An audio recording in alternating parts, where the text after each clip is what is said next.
Thank you very much. Thank you very much. Surely you guys realise, as an Australian, experiencing enthusiasm is fucked. I felt very uncomfortable during that moment. But thanks for being here. I do appreciate it. Like, the main thing I want to say is, like, it's so nice to be here because I'm from Sydney, so it's nice to finally do this show in Sydney, and it's nice being able to say honestly that it's nice to be here.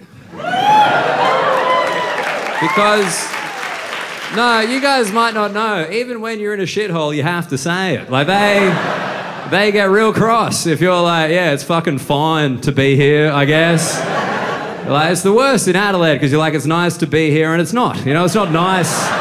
It's not nice to be. I don't want to rinse Adelaide too early. It's just like, nothing happens there. Like, just no, like, Melbourne and Sydney are Australia's only two cities. The rest are just towns with a dream, you know? Like, I don't want to be part of your Make-A-Wish, Brisbane. Like, fuck off. I don't respect you. I don't. Like, I don't. Brisbane's like, we won the Olympics. It's like, you ran on a pose, cunt. Where were you? Where were you in 2000? Fucking nowhere, where you belong, right? But that was the thing about Adelaide. I was in Adelaide and I was trying to talk to them about catching the train, and they don't have a train. Like, turns out to have a train, you have to have somewhere to be or go. And I guess Adelaide has neither at this point. But no, because I've started catching the train again. Now, there's this one guy, he's on every train. I don't want to say exactly what this dude looks like, but I describe his appearance as crime adjacent. Everybody got him? You've seen him often chewing never gum? So this guy is on every train, right? He's on every train, does the same move on every train. When the train gets to a platform, the doors will open, the crime-adjacent guy leans out the doors of the train, looking very intently up and down the platform. I don't know what he's looking for. I've never seen him find it. And then when the doors close, he's like, oh, it's the train, and gets back on the train, right? That's what happens for the crime-adjacent guy. Every single platform I've ever seen him at. And I always thought it's because he was looking for a ticket inspector, which I thought was a shit strategy, because if I was a ticket inspector and I saw a crime-adjacent person, that's probably where I'd start inspecting. And I don't even have formal ticket inspector training, which I can only assume is extensive. So that's what I always thought. And then I got COVID last Christmas, like everybody, and I was in one of those in-person PCR testing queues, and there was a crime-adjacent person in front of me in the queue. Turns out the ticket inspector couldn't find him, COVID could, you know? And he did the exact same move in the COVID queue. We're in the COVID queue, the queue would take a few steps forward, the queue would stop, the crime-adjacent guy steps out of the queue, looks up and down the queue, gets back in the queue. And I was like, dude, we don't need a ticket for this. It's like, this isn't American healthcare, it's included, right? Like, it's fine. And that's when I realised that guy is not looking for a ticket inspector. What he's doing is looking for his biological father. That's why he writes his name on the train. Just in case his dad comes looking for him. On the Campbelltown line, right? Always a lot of sympathy for that joke. Nah, fuck him, he's got my phone. You know, like, come on. I think that's a fair enough target. But no, it's nice. It's nice being back in Sydney. I don't know how familiar you guys are with me, to be fair. Like, the tracksuit's usually a pretty good place to start, because people look at me and they're like, does he know he's fucking red? Like, is he aware how red he is right now? All it is, I lived in the UK for 2 years, and this was my attempt to assimilate into British culture. That's all. That's all it is. I think I nailed it, personally, but now I do wear it back in Australia and people look at me and they're like, you just look flammable, mate. Like, that's not going to make it through bushfire season. That's 100% polyester, right? It's just not a breathable material. But yeah, I actually left the UK December 2019, which is also known as nailing it. I don't know if you guys have heard, but since then, the UK comedy industry, pretty dead. UK dead industry, very alive. Laughter is the correct response, by the way. The weirdest response I had this one lady yell out, "Too soon!" I was like, it's still happening. You know, you can't yell too soon at a joke about a pandemic during a pandemic. That's like yelling too soon in between Towers 1 and 2 going down on 9/11. People still need to die, right? Exactly. But no, I came home to get married. I'm married. I like telling people I'm married because they're surprised by that information. You know, yeah. When I walked up here, no one was like, man, I bet he got locked down quick. He seems like a catch and a monogamy enthusiast. That's a real thing. A lot of people assume I swing. Yeah. No, they see my moustache. Like, that's drop some keys and some bowls, for sure. That's not raising money for anything. But yeah, I actually get to wear both my parents' wedding rings. That's my dad's, that's my mum's. Relax, they're not dead, they're just divorced, right? So both rings are available. That's me in the middle, splitting them up. It's good stuff. And it's accurate because I'm an only child, you know? There you go. But yeah, we're married. Is anyone here married out of interest? I know, like the 7. Yeah, fucking right. Whoa. Yeah. 3 of you. Very modern. I love that. Fucking dude, good of you to leave Marrickville to be here. I love that.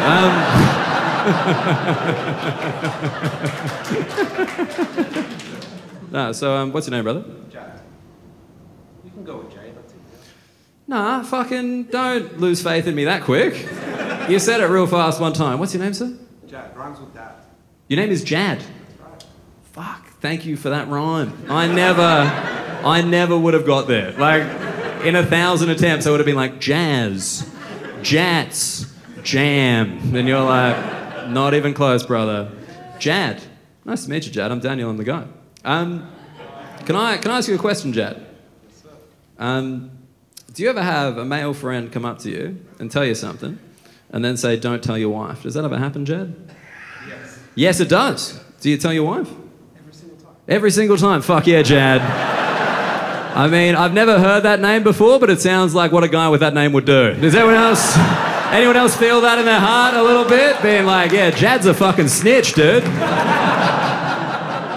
Like, I thought it was like some cliche, but no, like the second I got married, my male friend's like, hey, don't tell your wife. And I'm like, how can you still think you're above her? In the hierarchy, you know? This is a quarterly male friendship at best. Like, how can you think? Like, I've never lost a male friend and had to divide my assets, right? That's never happened. It's like, yeah, me and Jad aren't boys anymore. Now they get to visit the pub every second Tuesday. Fuck off, right? Like, what are we doing? Supervised visitation of the schnitzel? Get the fuck out of here. When someone says, don't tell your wife, I'm like, man, thank you for reminding me of the first person I'm going to tell. Because, and you know what I'm leaving in the story? The bit where you said not to tell her, right? That's staying in. You're a fucking snake in the grass, mate, and she's going to know the truth. Because the thing is, like, when a guy says that, it has not once been for my wife's benefit, right? It's never to protect her from sad information. It's never like, hey, Dan, don't tell your wife, but there is this genocide in China and we can't do anything about it. Because we owe them too much money. Don't tell your wife, you know? They just keep it on the down low. There's never that. It's they've done something fucked and don't want two people judging them at the same time. That's all it is. I love that Jad is just nodding so hard right now, being like, we have the exact same piece of shit friends. When dude said, it's like, hey, don't tell your wife. I went to a massage parlor for a happy ending, ended up paying extra for her to piss on me. Don't tell your wife. Can I borrow a towel? Sorry, Jad's wife, what's your name? Kathleen? Catherine. Fuck, I thought it was going to be weird again, and I apologise. Catherine. Fucking, there we go. That's been a character in a novel. Sorry, Catherine, have you ever had the same thing happen to you? Like a female friend say, don't tell your husband, don't tell Jad? Did you tell him? Depends. Catherine, this isn't fucking daytime TV. What was that noise? Everyone's like, ooh. What's under my seat? Nothing. Absolutely nothing. It's 10 p.m, you fucking cowards. All right. What does it depend on? No, 9 times out of 10, I probably tell. 9 times out of 10? You've counted? You've worked out a statistical probability to the breaking of trust in your relationship? I mean, Catherine, the funny thing is, I fucking agree with you 100%, dude. You gotta, that's the difference. When a lady says don't tell your husband, don't. Don't tell him. Because when women say that, it's for our benefit, you know? Like, it's to help us. When women say don't tell your husband, it's followed up by sentences like, yeah, because girth is more important than length. And you're like, whoa. Jad and I are standing there with our narrow confidence, you know, just getting skinnier by the syllable, right? We can't be too careful. Do you guys have kids? No kids? Thinking about it? Maybe about 2 years. That was fucking quick. No, 'cause we're trying to have kids at the moment. Look, I don't know if you... I didn't know you had to try it.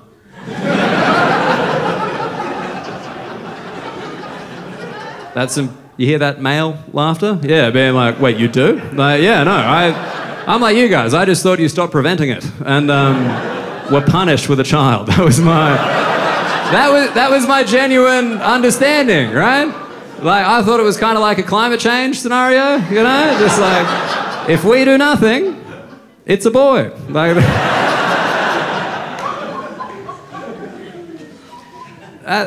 honestly, I knew nothing about fertility going in, nothing at all. And I think it's because, like a lot of dudes, I got my entire sexual education from a PE teacher and a priest. 2 separate guys. Relax, it's okay. It's just that neither of those jobs requires an understanding of science, you know? Like, why did we pick them to teach kids about sex? They don't seem to have the knowledge. Think about it. It's one guy who has never had sex in his life. And a priest, right? What? How are these the best we've got? It's an important issue. We trust them. It's one guy whose knees you can always see and one guy whose knees you hope you never see, right? These just doesn't seem like experts. I genuinely, Jad, I don't know, like, I hate to break this news to you like this. Like, I thought, like, the first time that I came in my wife, she was going to be pregnant. Like, the first time. Because, like, I don't know if you guys are scientists, that's what you got to do. There's a lot of wife coming going on. It's important. It's important for you to come in my wife. That's the key. Like, or so it's been explained to me, right? But yeah, I thought the first time she was going to, like, be pregnant. And that means I was going to be a dad in, like, 9 months. And I was like, man, am I ready to be a father in 9 months? You know, that was, like, genuinely, I was nervous. Like, I was nervous to come in her for the first time because that's not something I'd ever done before. And before you guys think, like, man, this Christian is undercover. Like, no. It was like, fuck, he slipped through. That's amazing. No, like, in fairness, with a fucking custom tracksuit, I do look like a youth pastor. Like that. I was nervous. Like, I was nervous to come in my wife for the first time. Like, because I'd never done it. Like, don't get me wrong. I had been there. I just hadn't stayed there. And to have a kid, you gotta stay. You know, you gotta be in there, like, the whole time. Like, I used to treat having sex with my wife like going to the cinema. Like, when I thought the credits were about to play, I'd get out of the cinema. That's when I'd go. Because I was worried about a sequel, you know, you can't be sure. Little after credits scene, you're like, fuck, there's one coming. You know, it could happen that way. But yeah, to have a kid, you gotta stay. Like, you gotta watch the credits all the way down to the director of photography, then you can go. You know, that's kind of what you're looking for. So that was the thing. I was genuinely nervous to do it for the first time, to have intercourse to procreate, which is what you call it when it's not for fun, right? And my wife knew that I was nervous, so the first time, we were there, right? We were, like, going for it. And she knows I'm nervous, so she's trying to reassure me. So we're going, and she says, "You're gonna make such a great dad."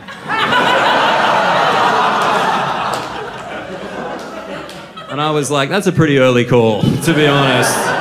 Then we kept going, and she's like, "I can't wait to have a baby with you." And I was like, the credits are getting further away, maybe just... And we're getting closer and closer and closer. And just when I thought the credits were about to play, like, all that muscle memory from my 20s kicked in, and I just shoved her off me and came safely in the air, right? That's what I did, safely in the air. That way goes up, lands on me. I'm a married man now, you can't get that on the sheets, that's messy, right? God gave you a belly button for a reason, get it in there. Clean it up with a day-old t-shirt. We've only got one planet. I didn't know this when I was a younger man, but I think the only reason some women swallow is because it's the neatest option. From what I've found out, it's not actually the taste, right?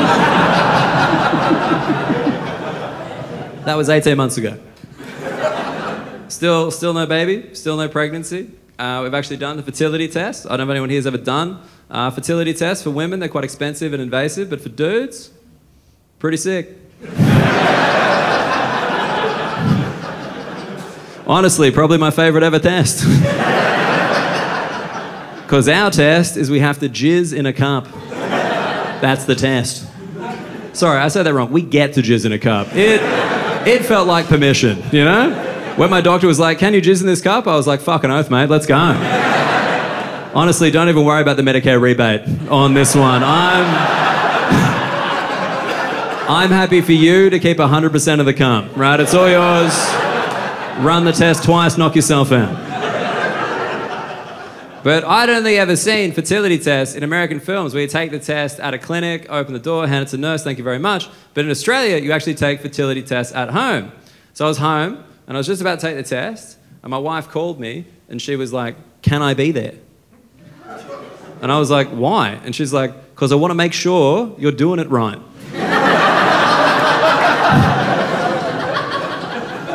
I was like, I'm doing it right. You know, like I've never been more confident about anything.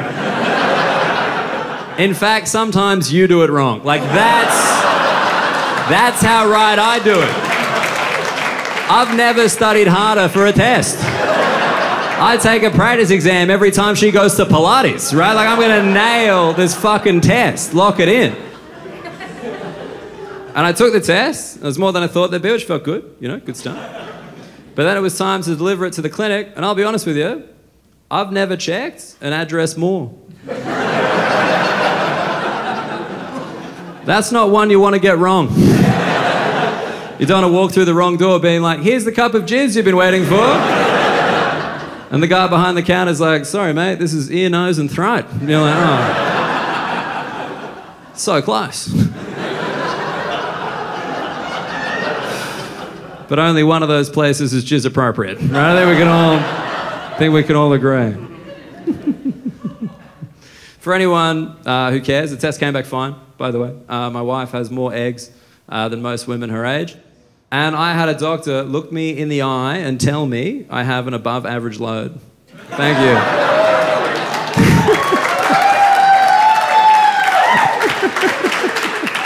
I mean, you're really feeling like the gender clap gap on that joke, aren't you? Everyone's like, fucking get it, brother. And the people who aren't clapping are just like, holy shit, how deep is that guy's belly button? Like, my God. Must be like a fucking plunge pool.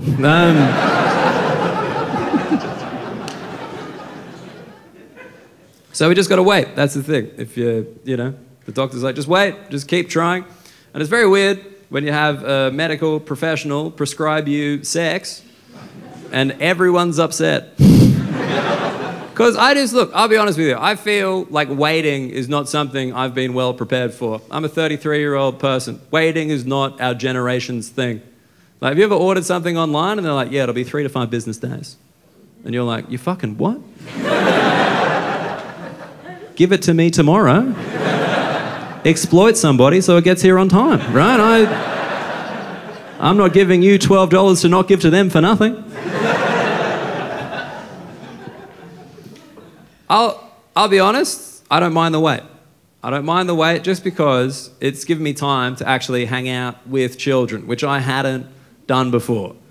Has anyone else been that person, being like, I think I want kids? Have you ever spent time with them? No. Do you like other people's kids? Fuck no. Do you think you're going to like your kids? Absolutely. Why? Because they're going to have tiny little moustaches. That's why my girls are going to be beautiful, right? To be perfectly honest, I don't mind the wait. I don't mind that it's taken some time because it's given me time to actually hang out with children, which I'd never done before.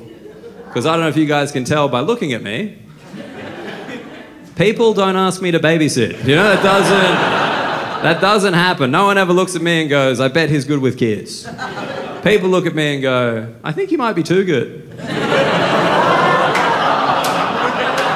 we should probably keep the kids away from him, you know, just in case, as a precaution. So what we started doing, my wife has got me babysitting her niece and nephew. The niece is 6, the nephew's 4. And like, I didn't realise how children talk to you because they're quite mean. Like, it's not intentional, they're just very blunt in what they say. Like one time the niece pointed at my face and goes, "What's wrong?" And I was like, I didn't think anything, to be honest. I didn't know what to do, so I just tripped her and left. You know, just got to learn a lesson somehow, right? But no, we were hanging out one time, and she challenged me, well, they both challenged me to a joke competition. Now, they don't know I'm a professional joke contestant. They just thought it'd be a fun thing to do, right? They were like, "Uncle Dan, do you want to do a joke competition with us?" And I was like, "Fuck yeah. I'm gonna destroy you. I'll do my 9/11 shit, I don't give a fuck, right? When it comes to joke competitions, I play to win, you know? And I felt pretty confident going into the joke contest because the 6-year-old, she knows what jokes are, but she doesn't understand how they work, right? She'll be like, "Hey, Uncle Dan, I got a joke." And I'm like, "Oh yeah?" And she's like, "What do you call a girl in the middle of a tennis court?" And I'm like, "What?" And she's like, "An ant." That's a joke, right? That works, that's all right, that's not too bad, nice and clean. And then I'll be like, "Okay, I've got one for you. What do you call a boy with a shovel on his head?" And she's like, "What?" And I'm like, "Doug." And she's like, "That's shit." And I'm like, "Oh." I mean, she's 6, she didn't say that shit. She was like, "Shit joke, cunt." And I was like, "Oh, all right." But then she was like, "Uncle Dan, I've got another one for you." And I was like, "All right." And she's like, "What do you call a girl with a shovel on her head?" And I'm like, "What?" And she's like, "An ant." And I'm like, "No, there needs to be a connection, right, between the setup and the punchline." Which is obviously a criticism you could level at quite a few Australian comedians. But let's not get into that, you know? Let's just move on from that. So I knew I beat her, right? And I knew I beat the 4-year-old as well, just because he's a fucking moron. Seriously, he's just a dumb kid. Like, I saw this guy get off a trampoline face first. He didn't fall. He got off face first. He was on the trampoline, looked at the ground and was like, "That's where I want to go." And just fucking all the way. And like, it's not just that, he's got a stutter. Come on, it's over. It's a joke contest, he's got a stutter. I don't know if you guys realise, in this business, delivery's everything, right? Like, let's be realistic. So we're just about to start the joke contest, and the niece is also hosting the joke contest, so she's like, "Before we start, I need to warm up the crowd." And I was like, "Good instincts." And then she points at me and she goes, "Where are you from?" And I said, "Sydney." And she goes, "Great, the crowd's warmed up."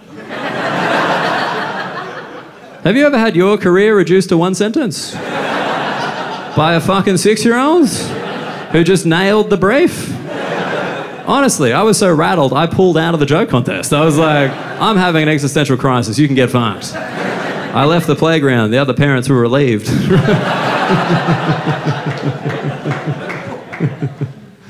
But no, they do surprise me because like I don't know any of the rules when it comes to children. Like I make all the rookie mistakes. Like the niece wanted a Coca-Cola late one night and I was like, "Absolutely." No, because in my head I was like, "Man, it's a Friday, you're not drinking? Good for you." You know, like everyone needs a night off, right? It's just good for you. But the thing that got me was how she like consumed the Coca-Cola. She had like half of it immediately, like chugged it, then just left the rest in the fridge for later. And we were playing in the backyard, and it's mid-play. She goes, "Sorry, Uncle Dan, I'm actually running out of energy. I just need to go inside for a sec." And she walks in the house, opens up the fridge, has a sip of Coke, comes back out and starts telling me about a small business idea.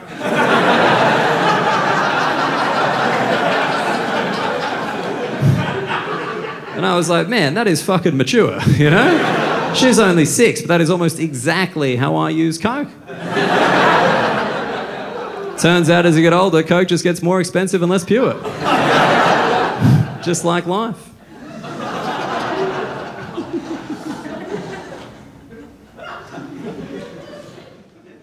But the main question they ask is if you want a boy or a girl. That's like question number 1. And I'm always like, "Look, as long as the kid's white, I don't really care." And I know that sounds crook, but you got to remember, I'm white, my wife does Pilates. pretty sure that's how it works. You know, like, I'm not a PE teacher, but I'm pretty sure. Like, the problem with that is we're also both Australian, which means we're making more white Australians. And I don't know about you guys, I've never thought we needed more of those. At no point in my life have I looked around and been like, fuck, if only there were 2 more white Australians here. I've never been on a pub crawl in Europe and thought, if only.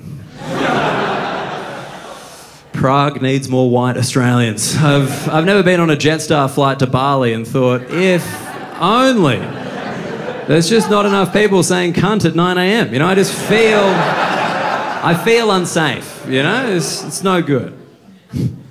Look, I don't want to be too negative about Australia. I think, like, there's a lot of good things about Australia, but, like, we're weird. We're a weird country in the sense that we like that it's hard to come here. We enjoy that about Australia. Like, look at the national pride we took in bouncing Novak Djokovic. We fucking love that. He turns up and he's like, I'm the #1 tennis player in the world. And we're like, fuck off, cunt. Yeah, it turns out we've got a court you can't win in. Off you go. I hope you're better on clay than the Court of Appeal. Fuck off. And he was white, which was a nice change. You know? The old victimless crime. No, like, it's a weird part. Like, it's a weird part of Australian culture. Like, we like that it's hard to come here. Like, we enjoy that about ourselves. Like, is anyone here from overseas? Yeah. Where you from, brother? England. Well, let's get a real one. Where are you from, brother? Syria. Fuck. There you go. Syria. What's your name, brother? Sam. Nice to meet you, Sam. I'm Daniel. I'm the guy. Sam, was it easy for you to come to Australia? Not really. That's fantastic. Look at everyone in the back being like, great. Everything's going great. No, it's a real part of our culture. Like, it's a real thing. We like that it's hard to come here. We love it when people choose to come here from overseas. Like, Sam said he's from Syria, and everyone's like, fuck yeah, dude, doing all right. But we want you to want it somehow. Like, you meet someone from overseas, like, holy shit, you're from Brazil, that's fantastic. Was it difficult for you to immigrate to Australia? And they're like, yeah, a lot of paperwork, a lot of interviews, I'm very lucky to be here. And as Australians, secretly, in our heads, we're like, good. You better fucking want it, mate. Oh, you want to stay? Then pick some strawberries, get it done. I hope they're the strawberries with the needles in them. You better want it, right? You better want to be here. We're oddly proud of our racism in this country. Other countries are embarrassed. We're like, nah, cunt, we're good at it. When we do it, it's entertaining. That's why we put it on TV. That's all Border Patrol is. That's just Australian racism filmed and shown to other countries as a warning. That's why every episode starts with some guy trying to bring fruit through customs. And the officer's like, nah, mate, you can't bring it now. You got to pick it later if you want to stay. To bring it now would be cheating. Which is un-Australian. It was funny, man, because, like, I lived in the UK for a couple of years, and you guys were always asking me, they were like, was it easy for you to come to the UK? And I was like, yeah.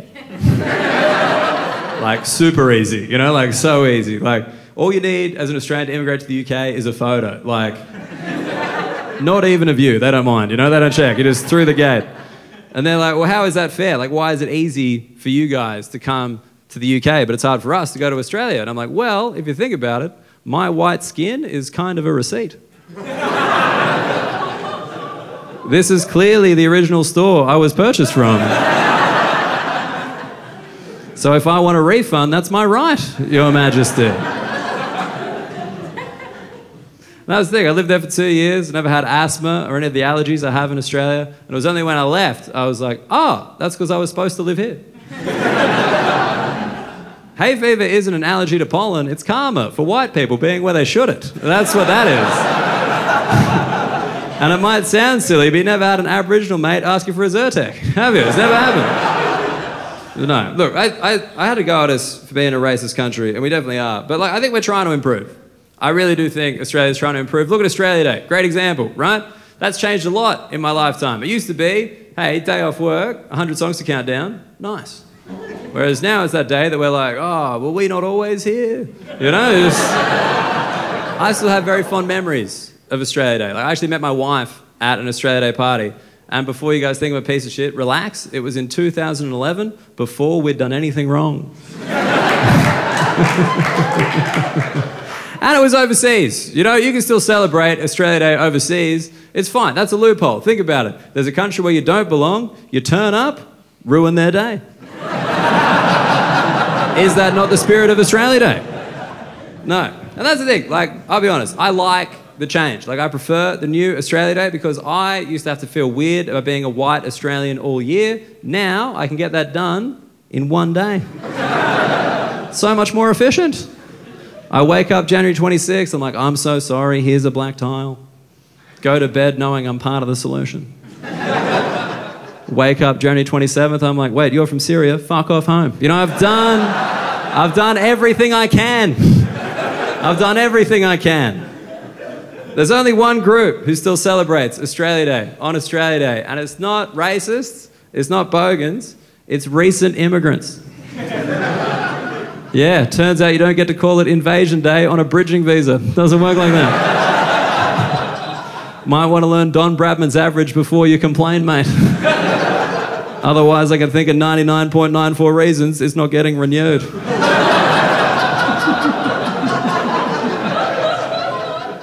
No, obviously, I agree with change the date. Like, I think Indigenous people are a huge part of our country and they should be able to celebrate our national holiday. I just don't know how it's going to work because they don't want to celebrate on January 26th because we were cunts to them on that day, and I just don't know if there's a day that we weren't.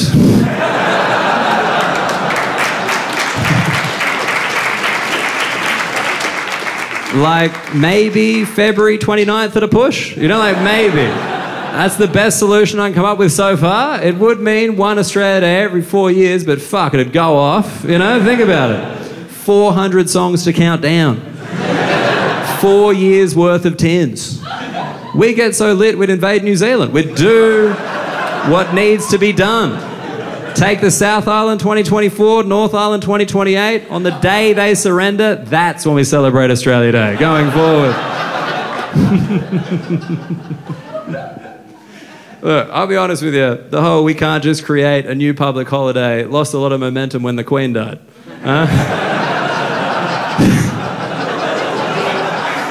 They're like, we can't just create a new public... Wait, she's dead? Thursday. You guys like Thursday? You like Thursday?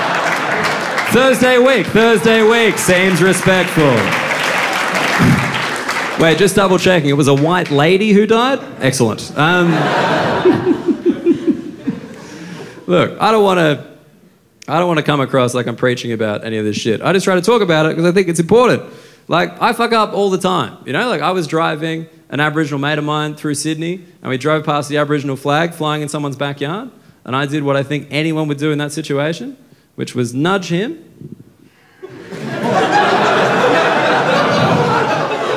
and point at the flag, right? I was like, mate, you're gonna fucking love what's going on over here. And he's like, what is it? I'm like, the flag. Look, you're gonna miss it, right?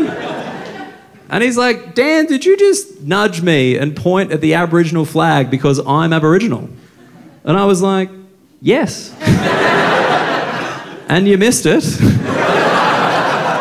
And that's not my fault.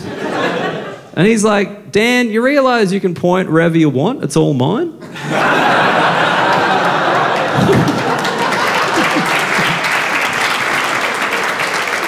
Look, which is a good point, but a basic misunderstanding of flags. Right? I think we all do. But no, he's a comedian as well. So I was like, dude, that's so funny. You got to tell this story on stage. And he did. And when he said it, no one laughed. Yeah, because when an Aboriginal person says that shit, you're all a bunch of guilty fucking white people, aren't you? But when I say it, you're like, Dan's the guilty white person. I think he's personally responsible for colonisation. So he was like, dude, the joke's not working for me. You just want to take the joke. And I was like, well, I guess we already took the land. You know, it just seems like less of a big deal. But I will like to show some progress and take a second to acknowledge Dane Simpson, the traditional owner of that joke.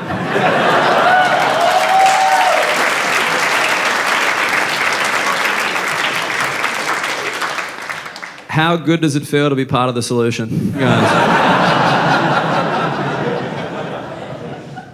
Have you guys thought about boy or girl? You thought about it at all? Human? Fuck, you are from Marrickville.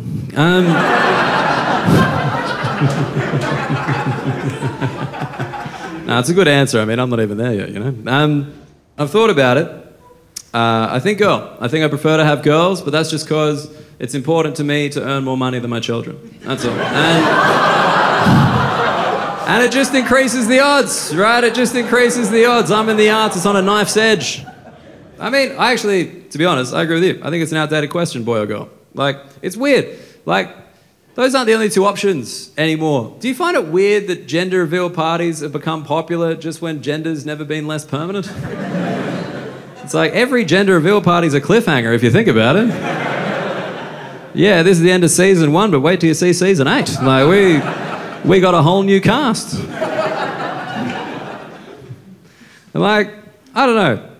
I feel sorry for old people, especially with the gender stuff. We get very angry at old people for not understanding there's more than 2 genders now. But you got to remember, like when my dad was growing up, there was only 1 gender.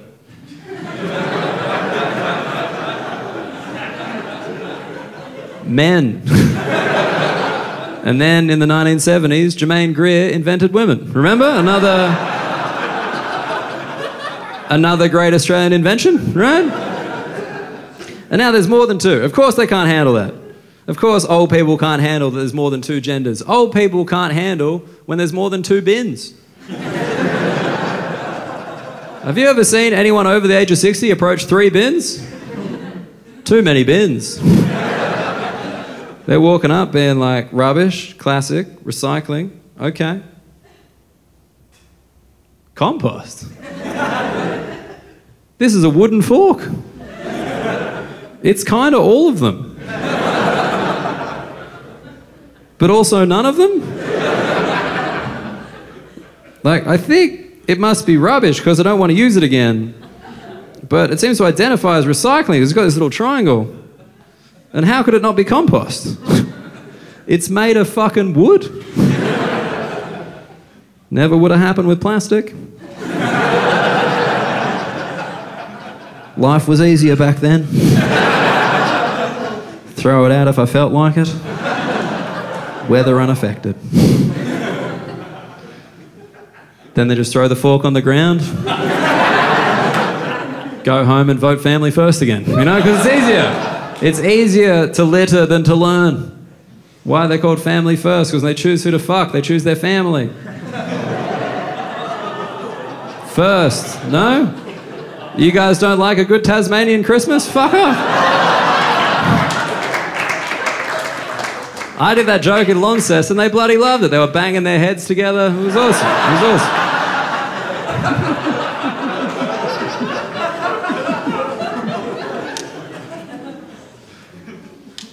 But no, I find it weird. I think the reason people don't engage with the gender stuff as much as they should is because they're afraid of being wrong. I think everyone's so afraid of being wrong at the moment. There's nothing wrong with being wrong. There's just something wrong with staying wrong, right? You ever meet those people who are like, yeah, I totally understand non-binary people, mate. Compost, got it. And you're like, whoa. Not the message of that joke. But I mean, women would be recycling because they create new things. It's not important. Anyway. But they're like, yeah, I understand the non-binary stuff. I'm just not going to use the preferred pronouns. And I'm like, that's a bit of a weird move for you, Dazza, because you've got a preferred proper noun, mate. The only time you're Darren is when you're awaiting trial. And he's like, yeah, but I just can't do it because that person wants to be called they, them. And I'm like, fucking spot on. And they're like, yeah, but there's only one person.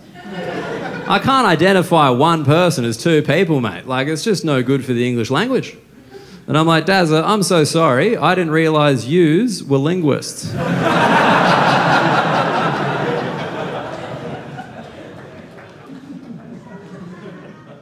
I think the reason we're afraid of being wrong is because of technology. I think it's because we've got access to like all the information all the time now. And we're in such a weird spot with technology because we've never trusted it less, but we've never relied on it more.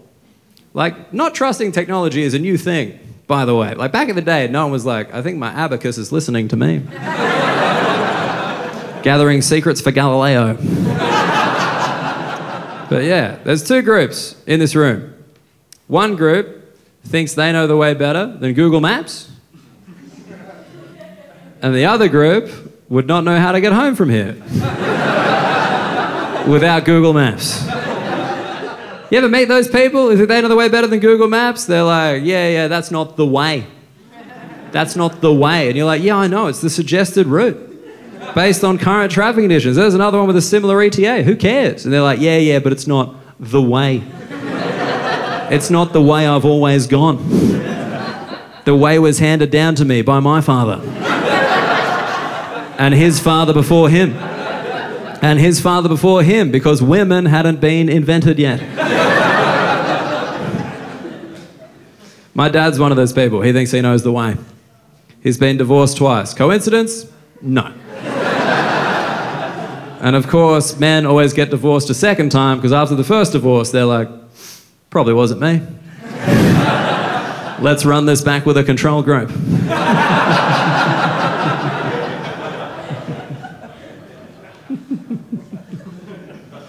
Look, I'm the same. I don't like to think that technology's figured me out. I think that's it. You know, you ever open up Google Maps and it tells you when you're going to get to the destination, you're like, no, that's not when I'm going to get there. I'm going to get there 10 minutes before that or else I'm late.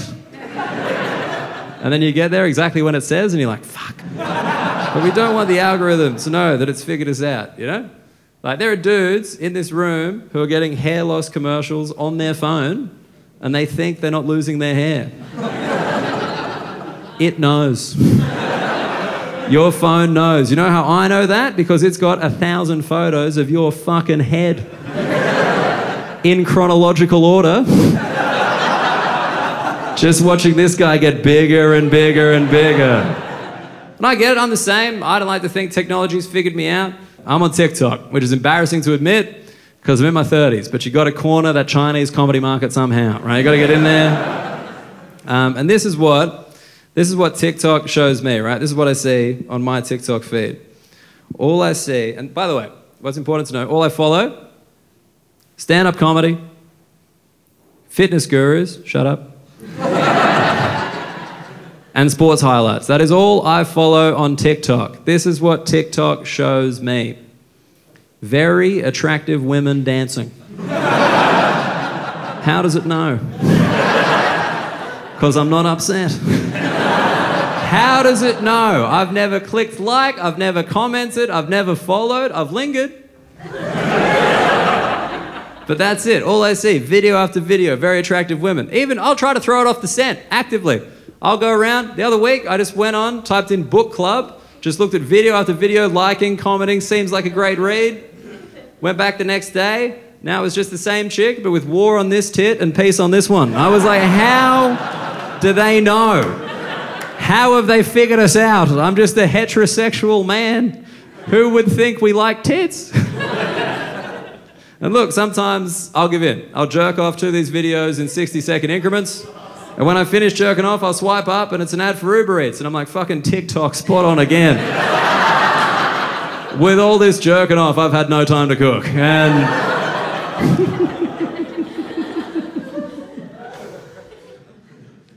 look, I don't want to seem like some cynical guy about like Australia and technology. Like, the reason I've started thinking about this stuff is because I'm trying to have a kid. I genuinely never thought about the world, really, until I started trying to have a kid. Because that's where the kid goes. Everyone's like, do you want a boy or a girl? It's like, I don't give a fuck about that if the world's like this, right? Like, I just don't think you think about your current situation until you're introducing something new to it. Like, think about the boys, right? Jad, you got the boys. They're the same boys you've known since you were 13. You stopped individually evaluating them when you were 16.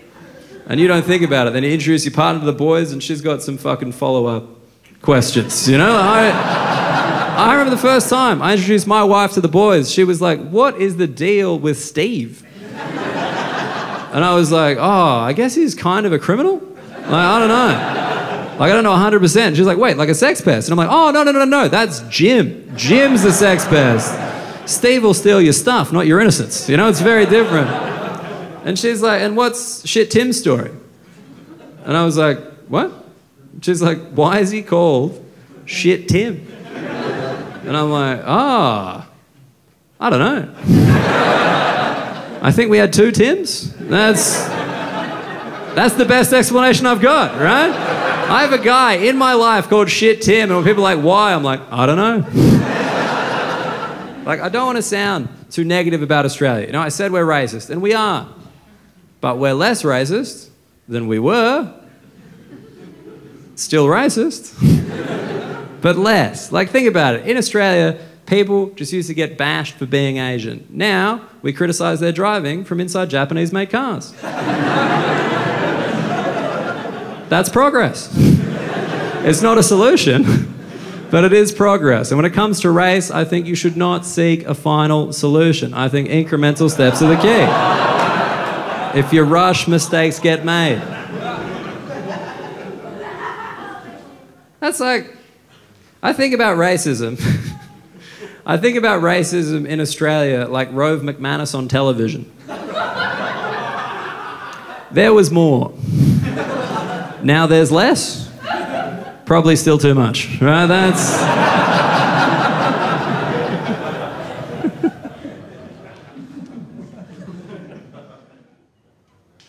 I don't know, that's a real thing that I've found growing up in Sydney. I don't know if you guys have the same experience. Like, there's a lot of hatred towards Asian people in this country. Like, one sentence I heard a lot was, wow, there are a lot of Asian people here. And it wasn't said with the tone of a nice surprise, you know? And I just never understood. It's like people being like, wow, there are a lot of Asian people here. I'm like, yeah, for a country in Asia, not that many, you know? Probably not enough, if anything, because occasionally a white guy will bring me sushi. We're going to need one more Asian. Actually, what if that guy gets sick? 2 more Asians, please, right? I just don't get it. Like, Australia has this weird thing where we think we're in Europe. You ask any Australian, where are you? Fucking just next door to Poland, mate. Like, not a big deal. Just like Asia, yeah, that's fucking heaps far away. Just popping over to Prague for a sec. You know, it's weird. We've got country dysmorphia. I don't know if you guys have seen a globe. We're fucking heaps far away from Europe, very close to Asia, yet for some reason we compete in the Eurovision Song Contest every year. What are we doing there? It's like, after Bulgaria, here's Australia. What? That's a 22-hour flight. The fuck are we doing there? We're in Asia, but we don't like to admit it. I find it weird. Like, there was always a lot of hatred towards Asians. I always heard that growing up, and I just never understood. It's just like, why would you hate Asians? Like, the other races, sure. But Asians, what did they ever do to anybody? And that was just was my experience growing up. And I just kind of decided, I was like, I'm not going to echo that. You know, I'm just not going to criticize them. And I think it's a good instinct. I think a lot of people in this room from my generation probably have the same instinct. But I do think it makes it easier for China to get away with that genocide I mentioned earlier. Remember that genocide? The current one? That I mentioned 40 minutes ago, and you guys are like, fuck, I hope he doesn't mention that again, right? Because we don't do anything about the genocide in China, because we're like, it's all the way in Asia. It's so far away.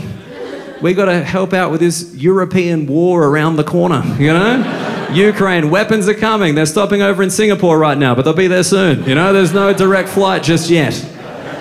It's just, I did this show, and I mentioned the genocide in China, and I got a review saying that I really lost the crowd during the Uyghur genocide material, which was not inaccurate, let's be honest. It was not inaccurate, but the guy spelt Uyghur, W-E-G-A.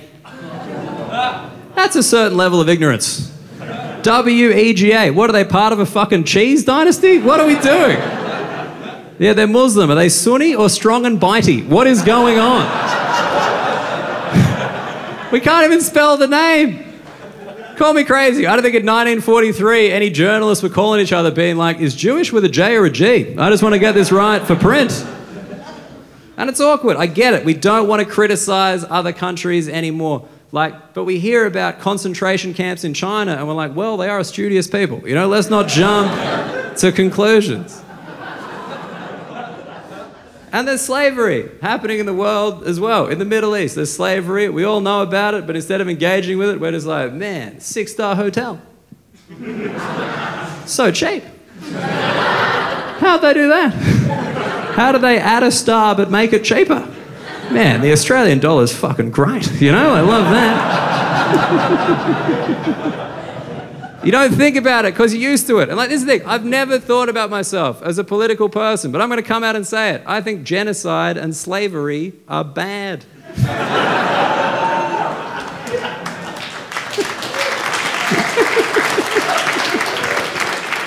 Sorry, it's so funny to me that audiences are like, should we clap that? I think I need more information. That's the thing. There's genocide and slavery happening and we say nothing. At the very least, shouldn't we criticize them for cultural appropriation?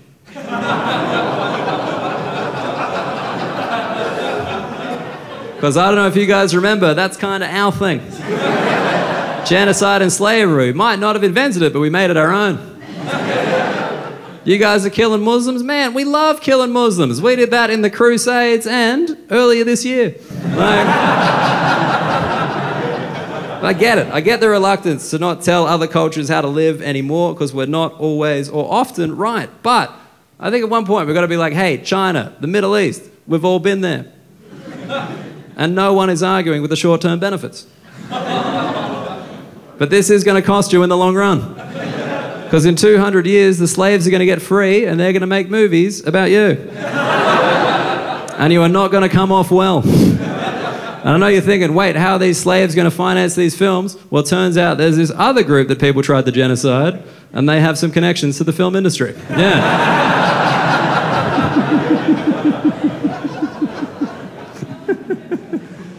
Is now a good time to mention I'll be selling merch?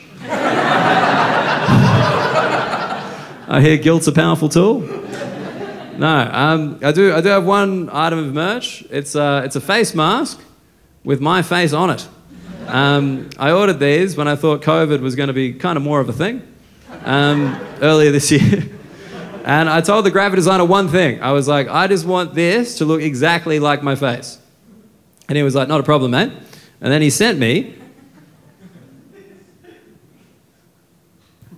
250 of these.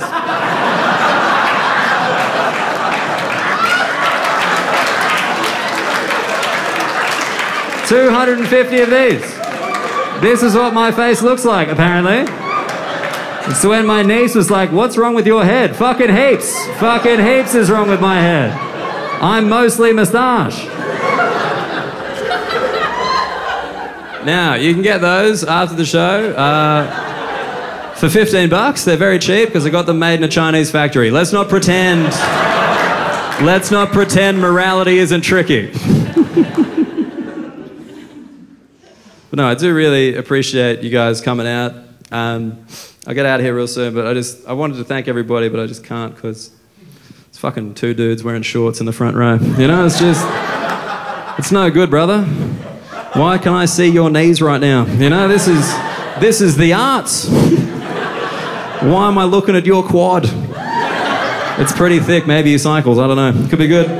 That's the thing, it's just a weird thing of mine. Like, I was in Europe for 2 years, never saw another man's knee doing comedy. But in Australia, every second show, fucking here it is, right? Below the knees is shin, other side of that's a calf, usually covered in a tattoo from a culture the dude doesn't belong to. It's like, oh, that's a koi fish. Do you like Asia? Nah, I can't. Love the pokies. Can't get enough. My first son's called The Feature. And I'm like, but you just told me you hit the feature last night. Yeah. I was away for 2 years. In that time, something happened. Either tattoos got cheaper or bogans got richer. And personally, I hope it's that tattoos got cheaper. You know, I don't want bogans to have any more money. I don't like them. I don't like bogans as a group. I don't. And I know when I mention this, everyone always gets tense because they're like, what if they're here? They're known to be quite aggressive. Is that why he wears the tracksuit to just fucking just get out the back door? They're not here. It's a safe space. Bogans don't pay money to listen to another person talk. It's not their thing. They didn't do it in school. They're not going to start now, right? Yeah, they go to church, but they pay at the end. Different system. So I just want to point out, if you are here and you're thinking, shit, I think I'm a bogan. Just remember, you're thinking, that's it. You're done. You're fine. You're fine. You're safe. Everything's all right. I just don't like them. I don't like they kind of dominate Australia's national identity. We're a complex country. We're full of white people. We belong to black people. We're in the middle of Asia. And instead of dealing with that, bogans are just like, what if I cut my hair short here and kind of leave it long here? And I'm like, how's that going to help? And they're like, vroom, you know, just fucking straight out of there. I just don't like them. I just don't. I don't like that they represent us overseas, but we deserve it because we literally fucking elect them. Scott Morrison was our Prime Minister for a bit. That guy was the King Bogan, right? You guys don't think Scott Morrison's a bogan? He wears a surf cap and he shit himself at McDonald's. That's bogan behaviour. That's 2 from 2, right? Cam Smith won the British Masters Golf with a fucking mullet. Dude, you play golf. Get a proper haircut, right? Daniel Ricciardo used to celebrate winning a Formula 1 race by drinking champagne from his shoe. You earn £22 million a year, cunt. You can afford a glass, right? What are you doing? Who are you pretending to be? I know it's a bit rich of me to say that, dressed like the guy on the train. Like, I get it. I get it. I just don't like them. I don't like that we treat them like this marginalised group in Australia. Why? Bogans are winning. Bogans are on top in this country. Bogans win every FM radio competition. They're undefeated. Every time the secret sound goes off, it's a bogan. Because the secret sound's never been someone doing the Sudoku, has it? We have to buy meat. Bogans win it by the tray. Bogans win the state of origin every year. They are undefeated. Whether New South Wales or Queensland win, bogans are like, we won. Right? I just don't like it. I just don't like they're on top. I don't like they take over everything they touch. Look what bogans did to Christianity. Bogans went to a Catholic church, looked at the stained glass windows and were like, I don't know about this, seems a bit woggy. And the hymns, they're in Latin, that sounds foreign, don't trust it. Why don't we move church to a stadium? And we'll just go in there every Sunday and sing team songs to the Lord. That's all Hillsong is. That's just bogan church. They're just in there every Sunday being like, cheer, cheer the Jesus the Christ. Honour the boat at low and high tide. Lift that noble 4x high. Shake down the moorsies from the sky. Whether the odds be long or short, chuck on the multi, you'll win overall. While our loyal sons go marching down to the TAB. Woo!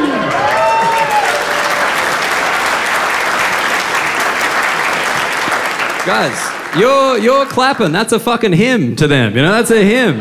At the end of that song, they're like, in the name of the Father, Son, the Holy Spirit, the original multi, right? Like...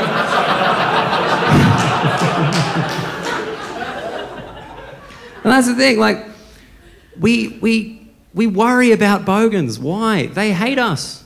Bogans hate me, they hate you too. You know how I know that? No one in this room has ever had anything positive yelled at them from a speeding car window.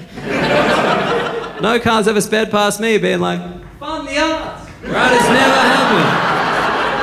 happened. You think bogans give a shit about climate change? Of course not. Oh, the ice caps are going to melt, sea levels are going to rise. Sick, that's just more room for me to jet ski.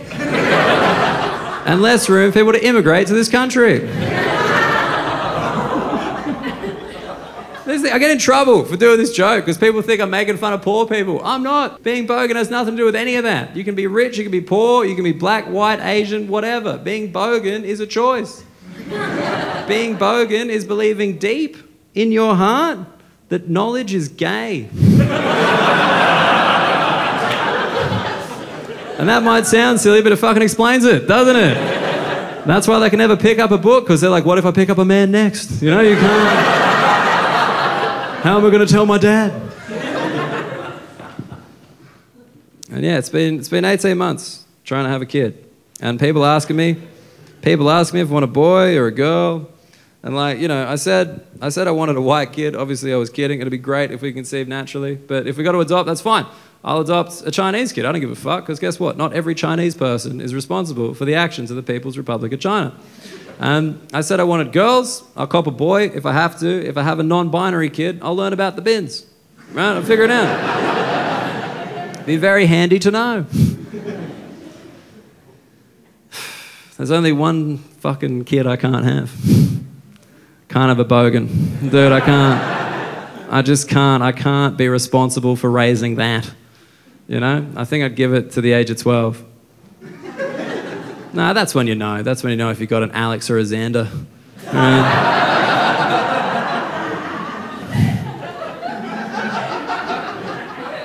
Comes home from school with his fucking starter mullet, you know. Rip curl pencil case turned inside out. Started spelling Xander with just so many fucking X's, right? He walks in the kitchen, he's like, reading's fucked. And I'm like, oh, good. He's like, what's going on, Dad? And I'm like, don't call me that. And I'll be like, look, son, I just don't think it's going to work out with you and this family. Why don't you come with me down to the river for a sec?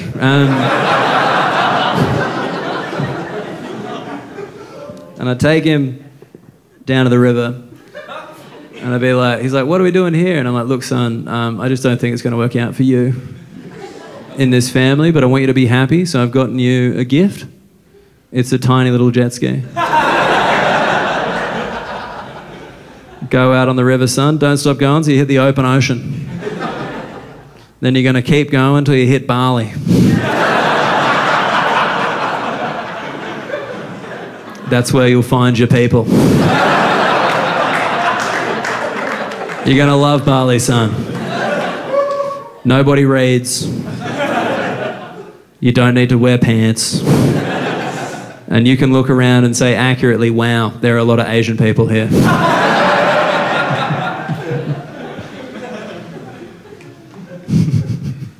I've been thinking about this a lot over the last year and a half, and I realised I never asked my wife what she answers when people ask her if she wants a boy or a girl or anything about the kids. And I went up and I was like, what do you say? And she's like, oh, I just say none of that matters. I just want them to be happy. It's a better answer. And it was just weird because, like, it is a better answer, but I just never thought to say it because, like, you know, I can be involved in making a white kid. Like, I can hope for a gender. I can hope they're not bogan, but happy? That kind of seems out of my control. I don't think I can teach something how to be happy. I don't know if you guys have been hanging out with me for the last hour. Happy's not really my thing. We were having a sick time talking about jizz. And then it took a fucking turn, didn't it? I think that's why I hate bogans so much. Because they're just so visibly fucking happy.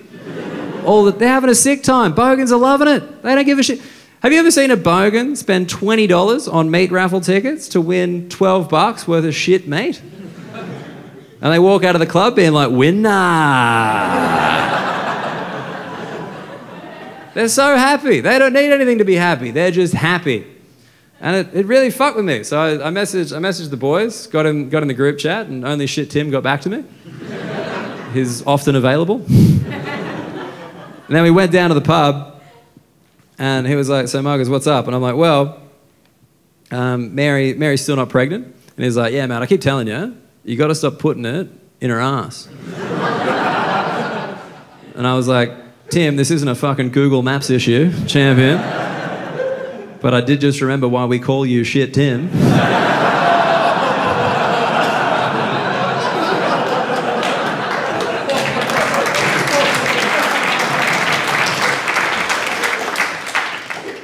But he's like, what's up? And I'm like, well, you know how I've been telling everybody that I would like a white girl for a child?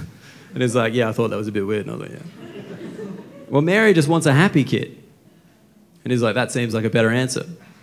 And I was like, yeah, but I never even thought to say it because, you know, I just don't understand how any kid could have Mary as a mother and be unhappy. I mean, I've got her as a wife and I'm getting there.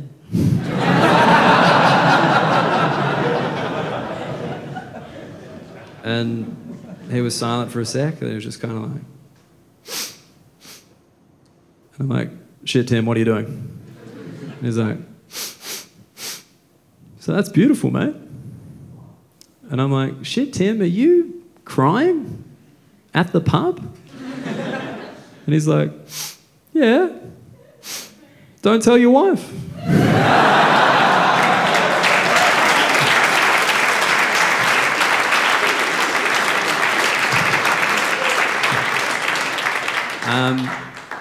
That's it. Thank you so much. Thanks for having me, Sydney. Thanks for waiting with me. I appreciate it. I'll see you soon.